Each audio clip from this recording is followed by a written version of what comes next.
حضرت یونس علیہ السلام مچھلی کے پیٹ میں کیوں گئے؟ معزز ناظرین کرام، اللہ تعالیٰ کے بھیجے ہوئے 1,24,000 انبیاء کرام میں سے ایک نبی جو کہ 40 دن تک ایک مچھلی کے پیٹ میں رہے، اللہ تعالیٰ کے یہ برگزیدہ نبی کون تھے؟ انہیں کس دور میں اور کس قوم کی طرف بھیجا گیا؟ ان کو مچھلی نے کیوں کھایا؟ مزید یہ کہ آپ علیہ السلام مچھلی کے پیٹ میں کیسے زندہ رہے؟ یہ سب اور اس واقعہ سے جڑے بہت سے دوسرے اہم سوالات کے جوابات بھی ویڈیو میں آگے چل کر بتائے گئے ہیں، لہٰذا حق اور سچ جاننے کے اس سفر میں ہمارے ساتھ جڑے رہیں۔ ناظرین گرامی، مچھلی کے پیٹ میں 40 دن تک زندہ رہنے والے پیغمبر جناب یونس علیہ السلام تھے۔ حضرت یونس علیہ السلام بنی اسرائیل کے انبیاء میں سے ایک نبی ہیں۔ آپ حضرت سلیمان علیہ السلام کے بعد بنی اسرائیل میں تشریف لائے۔ بعض محققین نے آپ کو حضرت ابراہیم علیہ السلام کے پوتوں میں شمار کیا ہے، البتہ آپ کے نسب کے بارے میں معلومات مستند کتب میں مذکور نہیں ہیں، لہٰذا یقینی طور پر آپ کے نسب کی کڑی کو بیان نہیں کیا جا سکتا۔ تاریخی کتب میں آپ کا نام یونس بن متی وارد ہوا ہے، جبکہ اہل یہود نے آپ کا نام یونا بن امیتائی ذکر کیا ہے۔ حضرت یونس علیہ السلام کے والد کا نام متی تھا، جن کا شمار اپنے دور کے پاکیزہ لوگوں میں ہوتا تھا۔ بعض محققین نے متی آپ کی والدہ کے نام کے طور پر ذکر کیا ہے اور کہا ہے کہ جناب عیسیٰ بن مریم علیہ السلام اور آپ علیہ السلام کے علاوہ کوئی ایسا نبی نہیں گزرا جس کا نسب والدہ سے پہچانا گیا ہو۔ البتہ صحیح یہی ہے کہ متی آپ کے والد کا نام تھا۔ قرآن کریم میں آپ کے 2 لقب ذوالنون اور صاحب الحوت بیان ہوئے ہیں، جس کی وجہ سے آپ کو مچھلی کے پیٹ میں رہنے کی مصیبت سے دوچار ہونا پڑا۔ معزز دوستو، جناب یونس علیہ السلام سرزمین نینوا میں پیدا ہوئے۔ واضح ہے کہ نینوا موصل کا ایک شہر ہے اور دنیا کے موجودہ نقشے اور اس میں ممالک کی تقسیم کے مطابق موصل عراق کا ایک شہر ہے جو کربلا کی جانب کوفہ سے آگے کی طرف ہے، کیونکہ ابھی بھی کوفہ کے جوار میں کنارے شط ایک قبر ہے جو حضرت یونس علیہ السلام کے مرکز کے عنوان سے معروف ہے۔ شہر نینوا کی اس وقت آبادی 1 لاکھ سے زائد تھی، جیسا کہ قرآن کریم میں ارشاد گرامی ہے کہ اور ہم نے ان یونس کو 1 لاکھ یا اس سے زیادہ آبادی کی طرف بھیجا۔ نینوا کے لوگ بت پرست اور طرح طرح کی اخلاقی امراض میں جکڑے ہوئے تھے۔ انہیں ہدایت و رہنمائی کے لیے ایک رہبر و رہنما کی ضرورت تھی تاکہ اس کے ذریعے ان پر حجت تمام کی جائے اور وہ رہبر اس گمراہ معاشرے کو اللہ تعالیٰ کی وحدانیت کی طرف دعوت دیتے ہوئے سعادت سے ہمکنار کرے۔ اس لیے نینوا کی کثیر آبادی کی طرف اللہ تعالیٰ نے حضرت یونس علیہ السلام کو نبی بنا کر بھیجا۔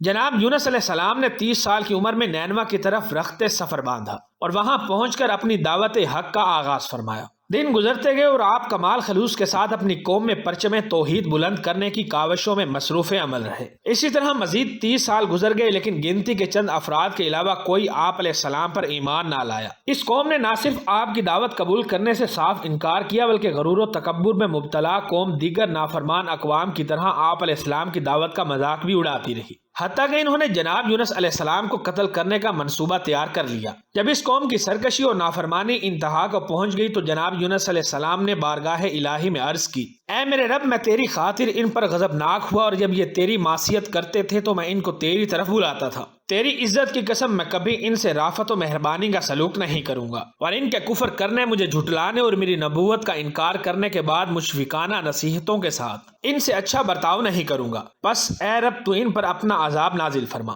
یہ کبھی ایمان نہیں لائیں گے۔ بس اللہ تعالیٰ نے آپ علیہ السلام کی اس بددعا کو قبول فرماتے ہوئے کہا کہ اے یونس، ان پر عذاب نازل کرنے کا جو تقاضا تو نے مجھ سے کیا ہے میں اس کو پورا کرتا ہوں۔ اے یونس، میرے نزدیک تجھ سے بڑھ کر کسی کا مقام نہیں اور کسی کی شان و منزلت تجھ سے زیبا اور بلند تر نہیں۔ شوال کے وسط میں بروز بدھ سورج نکلنے کے بعد ان پر عذاب آئے گا، پس جاؤ اور اس کی خبر ان کو دے دو۔ آپ علیہ السلام نے قوم میں اس بات کا اعلان کر دیا۔ یہ سن کر قوم یونس نے آپس میں مشورہ کیا تو اس بات پر ان سب کو اتفاق ہوا کہ یونس علیہ السلام کو کبھی جھوٹ بولتے نہیں دیکھا گیا، لہٰذا آپ کی بات کو نظر انداز نہیں کرنا چاہیے۔ مشورے میں یہ بھی طے ہوا کہ دیکھا جائے گا کہ اگر یونس علیہ السلام رات بستی کے اندر اپنے گھر میں مقیم رہتے ہیں تو سمجھ لو کہ کچھ نہیں ہوگا، اور اگر وہ یہاں سے کہیں اور چلے جاتے ہیں تو یقین کر لو کہ صبح عذاب ضرور آئے گا۔ قصہ مختصر، حضرت یونس علیہ السلام رات کو اس بستی سے نکل گئے۔ جیسے ہی صبح کے سورج کی کرنیں طلوع ہوئیں تو عذاب الہی ایک سیاہ دھوئیں اور بادل کی شکل میں بستی والوں کے سروں پر منڈلانے لگا۔ جب وہ ان کے قریب ہونے لگا تو لوگوں کو یقین ہو گیا کہ اب وہ سب ہلاک ہونے والے ہیں۔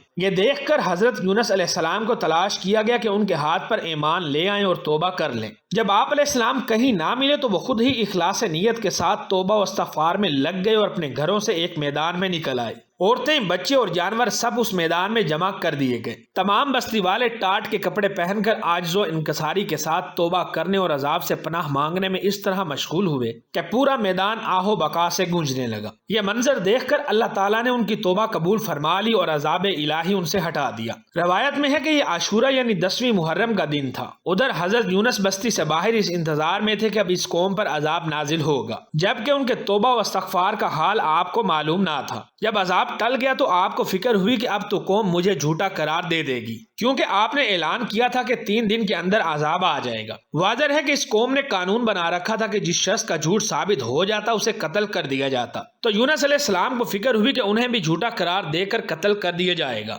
لہذا جناب یونس علیہ السلام نے رنج و غم اور پریشانی کے عالم میں اس شہر سے نکل جانے کا ارادہ کیا اور چلتے چلتے بحیرہ روم کے کنارے پہنچ گئے۔ آپ علیہ السلام نے وہاں ایک کشتی دیکھی جس میں لوگ سوار تھے۔ آپ علیہ السلام کو ان لوگوں نے پہچان لیا اور کرائے کے بغیر سوار کر لیا۔ کشتی روانہ ہو کر جب سمندر کے درمیان میں پہنچی تو اچانک رک گئی۔ کیفیت یہ تھی کہ کشتی نہ آگے بڑھتی اور نہ پیچھے مڑتی۔ کشتی والوں نے اعلان کیا کہ ہماری اس کشتی میں کوئی ظالم گناہگار یا بھاگا ہوا غلام سوار ہو جاتا ہے تو یہ کشتی خود بخود رک جاتی ہے، لہٰذا ایسے آدمی کو چاہیے کہ خود کو ظاہر کر دے تاکہ اس کی وجہ سے سب پر مصیبت نہ آئے۔ اس پر حضرت یونس علیہ السلام بول اٹھے کہ وہ بھاگا ہوا غلام گناہگار شخص میں ہی ہوں، کیونکہ یونس علیہ السلام کا اپنے شہر سے نکل کر کشتی میں سوار ہونا اللہ تعالیٰ کے حکم سے نہیں تھا بلکہ طبعی خوف کی وجہ سے تھا۔ اللہ تعالیٰ کے حکم کے بغیر یوں چلے آنے کو حضرت یونس علیہ السلام کی پیغمبرانہ شان نے ایک گناہ قرار دیا کہ پیغمبر کی کوئی نقل و حرکت بلا اذن الہی نہیں ہونی چاہیے تھی۔ بہرحال آپ علیہ السلام نے فرمایا کہ مجھے دریا میں ڈال دو تو تم سب اس عذاب سے بچ جاؤ گے،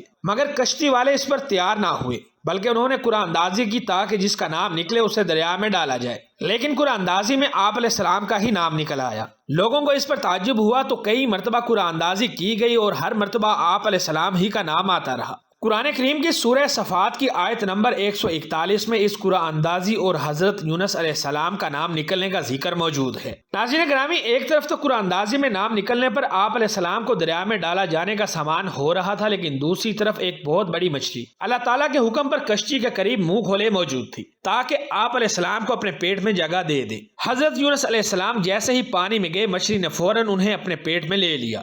حضرت عبداللہ بن مسعود رضی اللہ عنہ فرماتے ہیں کہ حضرت یونس علیہ السلام اس مچھلی کے پیٹ میں 40 روز رہے۔ یہ آپ علیہ السلام کو زمین کی تہ تک لے جاتی اور دور دراز کی مسافتوں میں پھراتی رہی۔ بعض افراد نے 7، بعض نے 5 دن اور کئی ایک نے مچھلی کے پیٹ میں رہنے کی مدت چند گھنٹے لکھی ہے۔ بہرحال حقیقت حال تو اللہ تعالیٰ کی ذات ہی کو معلوم ہے۔ اس حالت میں حضرت یونس علیہ السلام نے دعا کی، لا الہ الا انت سبحانک انی کنت من الظالمین، تو اللہ تعالیٰ نے دعا قبول فرمائی اور مچھلی نے آپ علیہ السلام کو بالکل صحیح سالم حالت میں کنارے پر ڈال دیا۔ مچھلی کے پیٹ کی گرمی سے آپ کے بدن پر کوئی بال نہ رہا تھا۔ اللہ تعالیٰ نے آپ کے قریب ایک درخت اگا دیا جس کے پتوں کا سایہ آپ علیہ السلام کے لیے راحت کا سبب بن گیا، اور ایک جنگلی بکری اللہ تعالیٰ کے حکم سے صبح شام آپ علیہ السلام کے پاس آ کر کھڑی ہوتی اور آپ اس کا دودھ بھی پی لیتے۔ اس قصے کے جتنے اجزاء قرآن پاک میں مذکور ہیں یا احادیث مبارکہ سے ثابت ہیں وہ تو یقینی ہیں، باقی اجزاء محض تاریخی روایات پر مشتمل ہیں جن پر کسی شرعی مسئلے کا مدار نہیں رکھا جا سکتا۔